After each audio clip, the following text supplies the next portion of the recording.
Renaud Muselier, bonjour. Bonjour. Président de la région Sud, Provence-Alpes-Côte d'Azur. Je n'oublie pas Sud, parce que je sais que vous y tenez. Vous êtes médecin. C'est pas qu'un qui est pas beaucoup. Vous êtes médecin de profession. Nouveau conseil de défense ce matin à propos du Covid autour d'Emmanuel Macron. La situation dans votre région, diverse, plus sérieuse, plus grave dans les Alpes-Maritimes, par exemple, que dans les Bouches-du-Rhône. Une région très touchée, puisqu'on est Oui. le plus haut taux d'incidence de France, à 340, mais très diverse. C'est-à-dire que vous avez sur les 6 départements, 3 départements qui sont en dessous des 200, et vous avez un taux d'incidence, et vous avez les Alpes-Maritimes entre 600 et 700. Tandis que le Var et les Bouches-du-Rhône sont à 300, 320, avec un taux d'hospitalisation en réanimation en dessous de 80%. Donc, alors qu'ils sont à 123% Oui. des Alpes-Maritimes. Ce qui veut dire que la territorialisation se doit d'être adaptée dans le cadre des décisions. Alors justement, on va en parler. 20 départements sous surveillance renforcée, dont 3 départements dans votre région, le Var, les Bouches-du-Rhône et les Alpes-Maritimes. Alors que faire ? Que doit décider, selon vous, le gouvernement ? Le président de la République va choisir.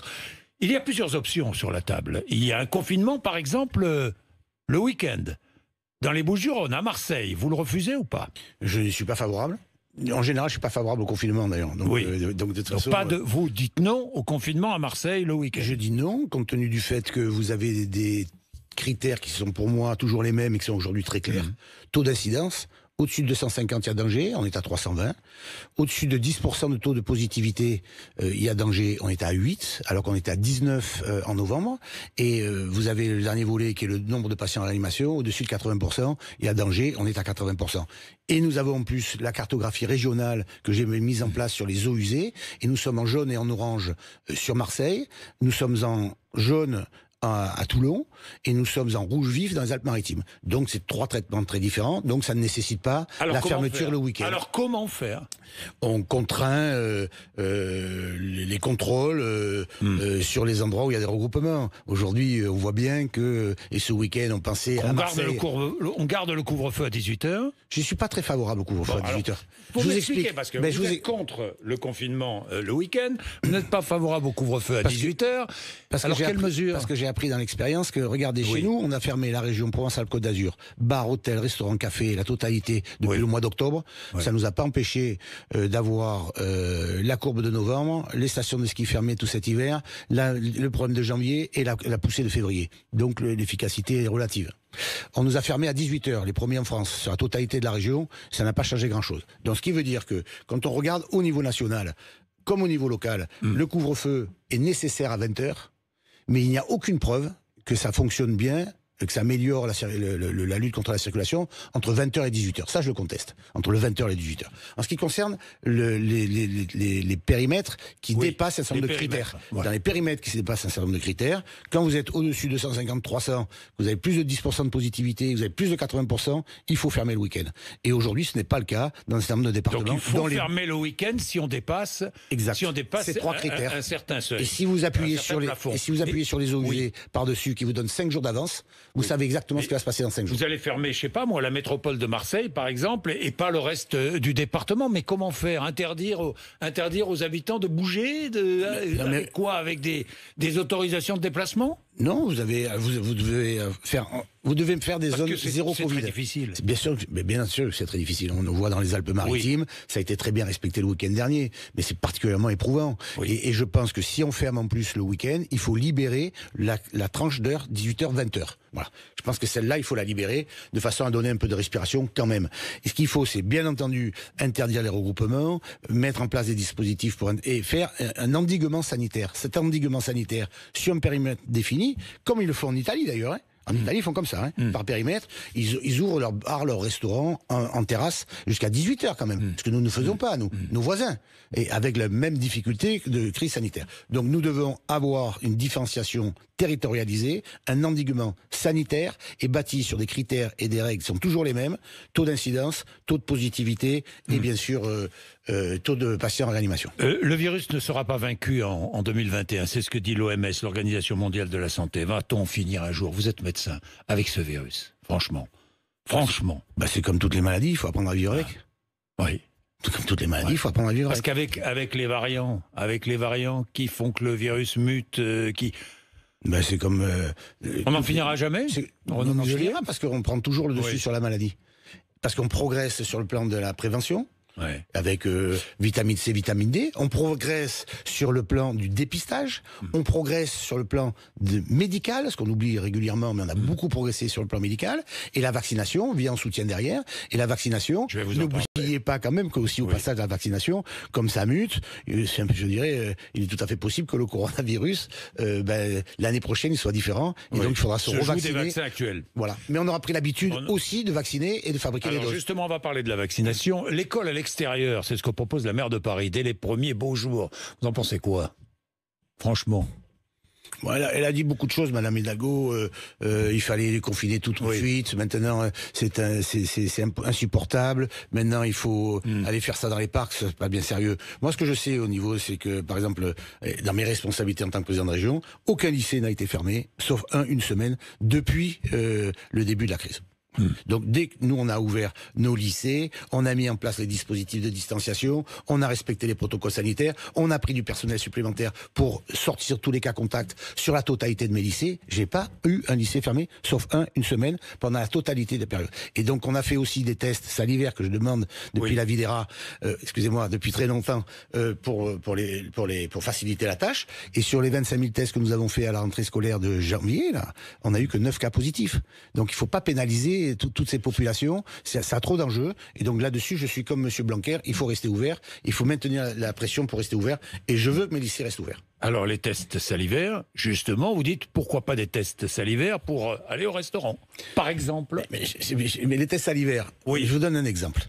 La République de Djibouti, la République de Djibouti a mis en place l'ouverture de ses frontières grâce aux tests salivaires qui ont été mis en place par la France, par Montpellier, par une entreprise de Montpellier. C'est comme ça qu'ils ont réouvert notre pays. Nous, on met les tests salivaires début février. C'est pas sérieux. On a pris quand même 6 mois de retard sur des trucs que nous faisons nous. J'ai demandé plusieurs fois les tests salivaires, l'organisation des tests salivaires. Aujourd'hui, ils sont en place. On le fait dans les lycées, dans les écoles. Tant mieux. Et on va arriver maintenant aux autotests salivaires qui vont nous permettre de nous autotester tous les matins. Vous demandez à ce qu'on le fasse pour entrer dans un restaurant, pour entrer dans une salle de cinéma ou je ne sais pas. Non, ça c'est le pass santé. Oui, donc, mais moi, ce que je demande, moi, c'est que le matin, on puisse se lever. Le matin, on puisse se lever, on s'autoteste.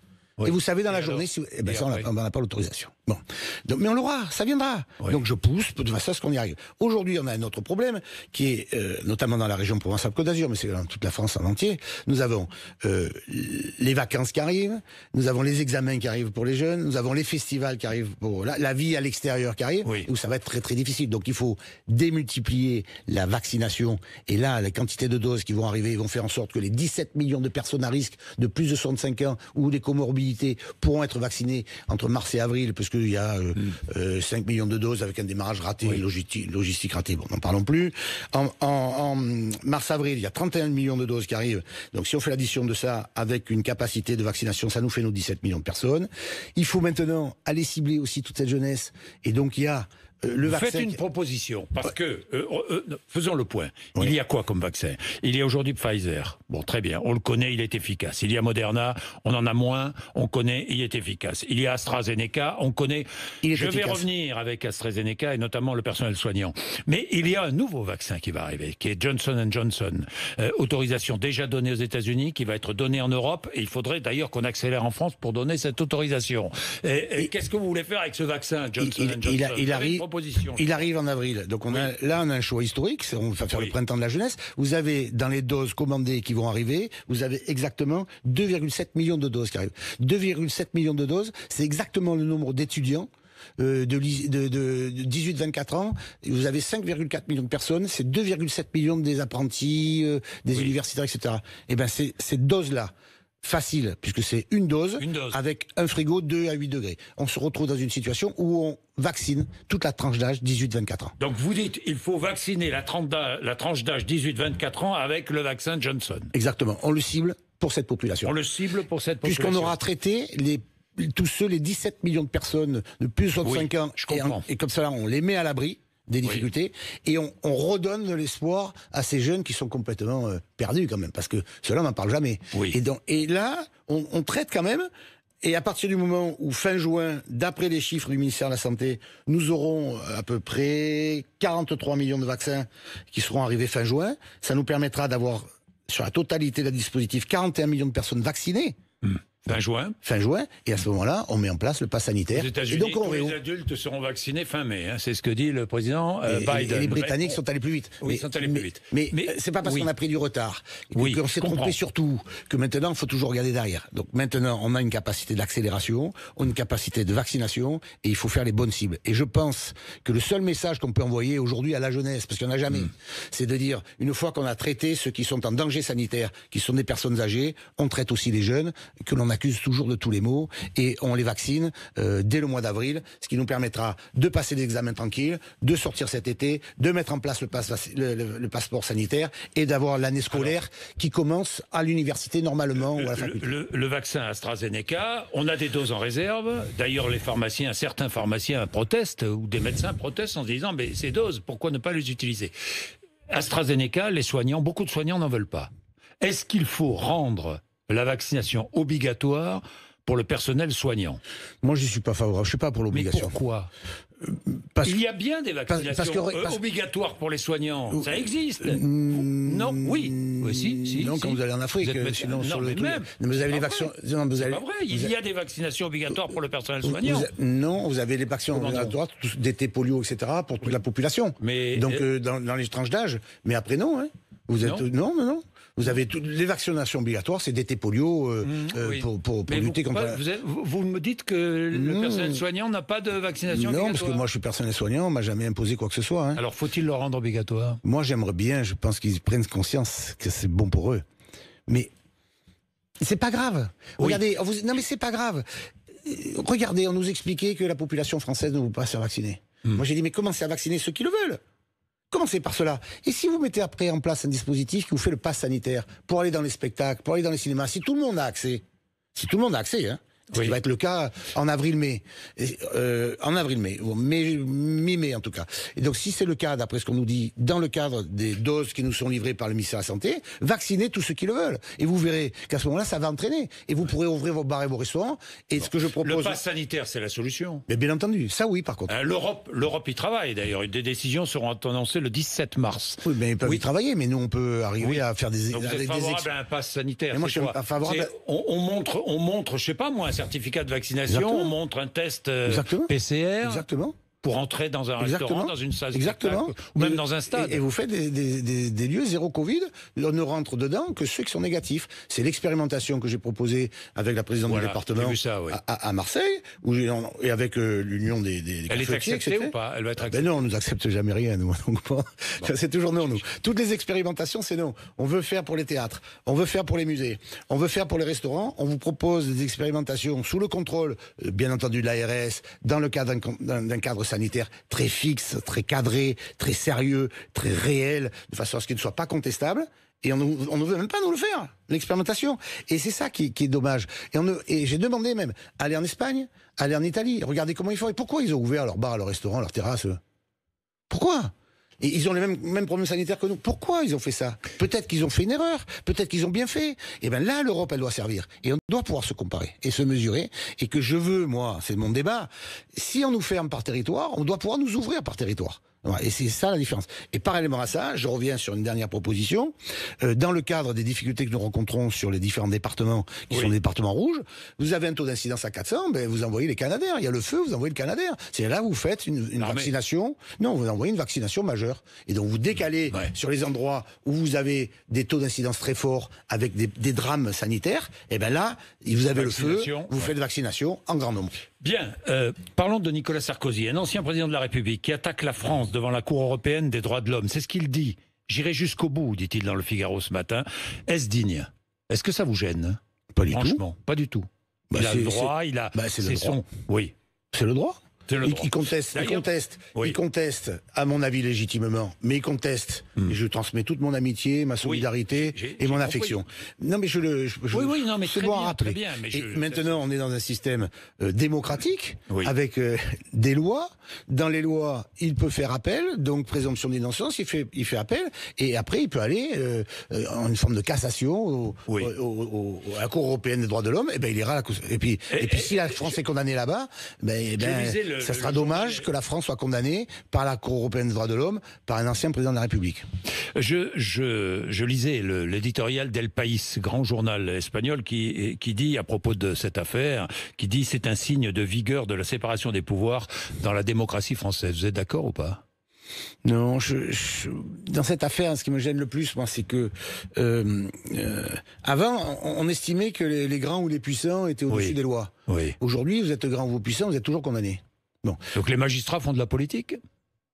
En tout cas, je souhaite pour Nicolas Sarkozy que celui qui va le juger en appel ne sera pas celui qui l'a épinglé sur le mur des cons. Hein. Parce que là, c'est des militants, ceux-là. Hein. Si c'est eux qui le jugent, parce que l'immense majorité des juges et des magistrats sont des gens honnêtes, mais vous avez d'autres qui sont des militants. Gauchisme dans la magistrature? Le mur des cons est quand même un lieu de militantisme qui était, on épinglait ceux qu'on n'aimait pas quand même, hein, bon, avec des commentaires assez sympathiques pour ceux qui étaient.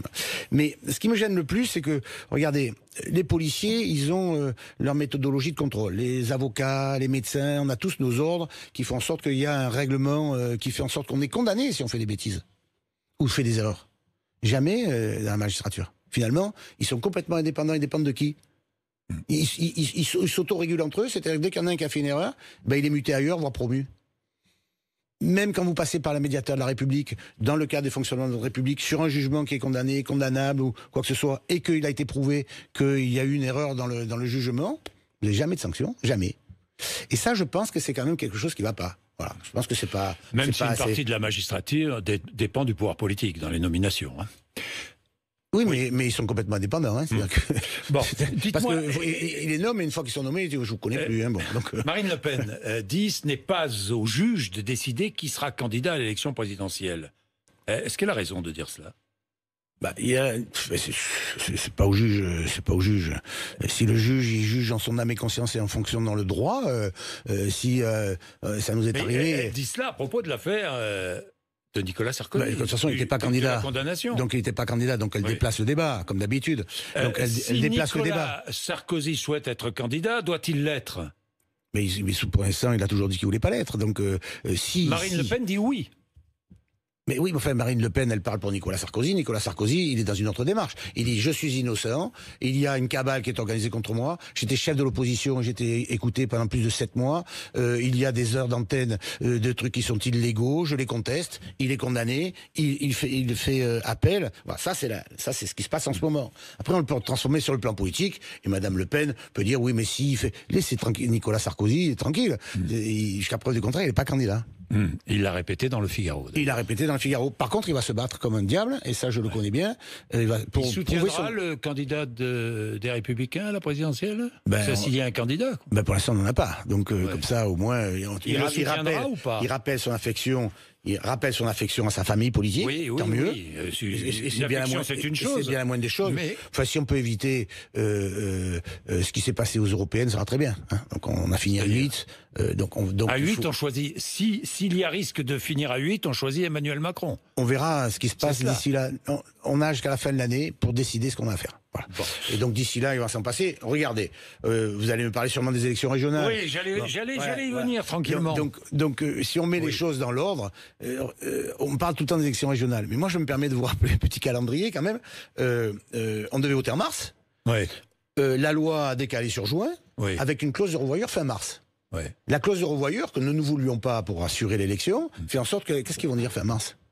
Alors que la moitié du pays va être fermé le week-end ou non? Ils vont dire on va voter, pas voter? Alors ça va mieux dans 4 semaines, mais on va pas voter ou on va voter? Donc on faut attendre fin mars. Vous êtes candidat? Je suis candidat. J'ai dit que je serais candidat si j'estime que mon travail était bien fait. Ce que je constate. Ce que je constate. Mais vous êtes candidat. Mais il n'y a pas de candidat dans ma région. Non. Vous avez vu qu'il n'y a pas de candidat dans ma région? Oui. Dans la région Provence-Alpes-Côte d'Azur. Mariani n'est pas candidat non plus officiellement. J'ai aucun candidat. Oui. Vous êtes candidat. Non, mais moi je suis président de la région sortant. Vous voulez poursuivre votre travail? Si j'ai bien fait. Et donc, vous avez bien fait? Écoutez, la semaine prochaine, le 16 mars, je suis invité au Parlement du Parlement européen. J'ai été classé dans les 6 meilleures régions d'Europe. Dans les 6 meilleures régions d'Europe. Donc vous êtes candidat. En tout cas, ça ne trompe personne. Ça ne trompe personne. Mais je veux ne tromper personne. Je reste. Mais très étonnant, ça n'intéresse personne. Non. Non. Traitement, les régionales n'intéressent personne. Bon, bah alors. Voilà. Oui. Donc, si ce n'est les candidats, et donc moi je suis à la manœuvre, je regarde qui m'aide, personne. Je regarde qui est candidat, Alliance personne. avec La République En Marche. Bah, ils m'ont tendu la main. Oui. Ouais, ils m'ont tendu la main. Moi je dis test PCR dans le crise sanitaire. Ça ne serrait pas la main à tout le monde. Et donc, mon PCR à moi, pour qu'il soit acceptable, c'est projet, sur quel projet ? Oui. Compétence qui, quand même, parce que j'ai bien vu qu'il y avait des gens qui étaient compétents, d'autres qui l'étaient pas, et le volet républicain qui est essentiel. Vous êtes prêt à travailler avec eux? Mais regardez, moi je travaille très bien avec M. Castex et je peux pas travailler avec M. Véran. Voilà, donc, vous savez, et j'ai une majorité régionale aujourd'hui dans lequel j'ai du MoDem, j'ai de l'Agir, j'ai une majorité régionale de gens à la manœuvre pour piloter la barre de la région dans la tempête. Bon, j'en ai qui vomissent dans la cale, d'autres qui passent pas sur la mer, il y en a d'autres qui attendent que je coule. Bon, écoutez, moi j'avance et je verrai bien qui... Mais enfin, ce que je constate, c'est qu'il n'y a pas beaucoup de gens qui me tendent la main pour m'aider, hein. Marine Le Pen, Emmanuel Macron, second tour de la présidentielle, vous avez vu la gauche, une grande partie de la gauche, des électeurs de gauche et même des responsables de gauche qui disent non, nous on les renvoie dos à dos, ce sont les mêmes. Vous dites la même chose ou pas? Moi je suis école Chirac, vous savez, donc moi il y a un mur infranchissable. Donc moi, ça sera... S'il se retrouve au second tour, vous votez Macron. Vous connaissez le... Votez Macron s'il se retrouve au second tour. Vous savez très bien comment ça fonctionne. Au premier tour, on choisit, au deuxième tour, on élimine. Oui. Voilà, donc là-dessus, moi, je suis chiracien, c'est clair. Dernière chose sur l'hydroxychloroquine. Mais on est très nombreux dans ma famille politique. On n'a pas le même débat que la gauche, qui a évolué. Eux, ils ont du mal à choisir au premier tour. Oui. Et donc, ils ne savent plus quoi faire au deuxième, c'est ça. L'OMS déconseille l'hydroxychloroquine. Vous avez vu ça? C'est un rapport qui est venu avant-hier, je crois, 6 essais réunissant près de 6000 personnes, publiés par le British Medical Journal. C'est l'OMS qui déconseille l'hydroxychloroquine. Vous êtes trompé? Je crois pas. Malgré ce que disent les experts, l'OMS et tout. L'OMS ment? Je ne dis pas que l'OMS ment, je ne sais pas quel protocole sanitaire. 6 essais réunissant près de 6000 personnes, British Medical Journal. Mais j'en tiens compte, il faut poser la question à Raoult, c'est avec Raoult qu'il faut voir. Oui, mais d'accord, mais vous l'avez soutenu. Mais moi, je continue à soutenir. Raoult, il a un IHU qui fait ça teste tout le monde, c'est magnifique. Alors, l'IHU est parfait pour les tests, et que ça n'a pas de débat, et il y a un grand débat en permanence sur les soins. Bon, sur les soins, j'ai soigné la moitié de mon cabinet qui était contaminé. J'ai soigné la moitié de la région qui était contaminée, parce que j'ai eu le premier cluster français. J'ai soigné dans ma clinique un certain nombre de mes patients qui étaient d'accord, toujours avec l'autorisation. J'ai envoyé un certain nombre de patients, et il a amené des résultats qui sont incroyables. Bon, alors, maintenant, on peut toujours contester. Après, Raoult répondra à l'OMS dans le cadre de son protocole sanitaire. Moi, je peux vous donner une petite anecdote. Ma mère, 92 ans, 2 cancers, fatiguée, le Covid, elle est restée 12 jours chez Raoult, elle est vivante. Alors il lui a fait un cocktail, je vous explique pas le cocktail, mais en attendant elle est vivante. Bon, bah, donc voilà, donc c'est un cas personnel, les cas personnels ne doivent pas gêner la vision générale, mais demandez aux Marseillais ce qu'ils pensent de Raoult, demandez aux patients qui sont allés chez lui, et donc maintenant c'est à Raoult de répondre à l'OMS, pas à moi. Très bien, merci Renaud Muselier, 8h56 RMC et BFM TV. Merci à vous.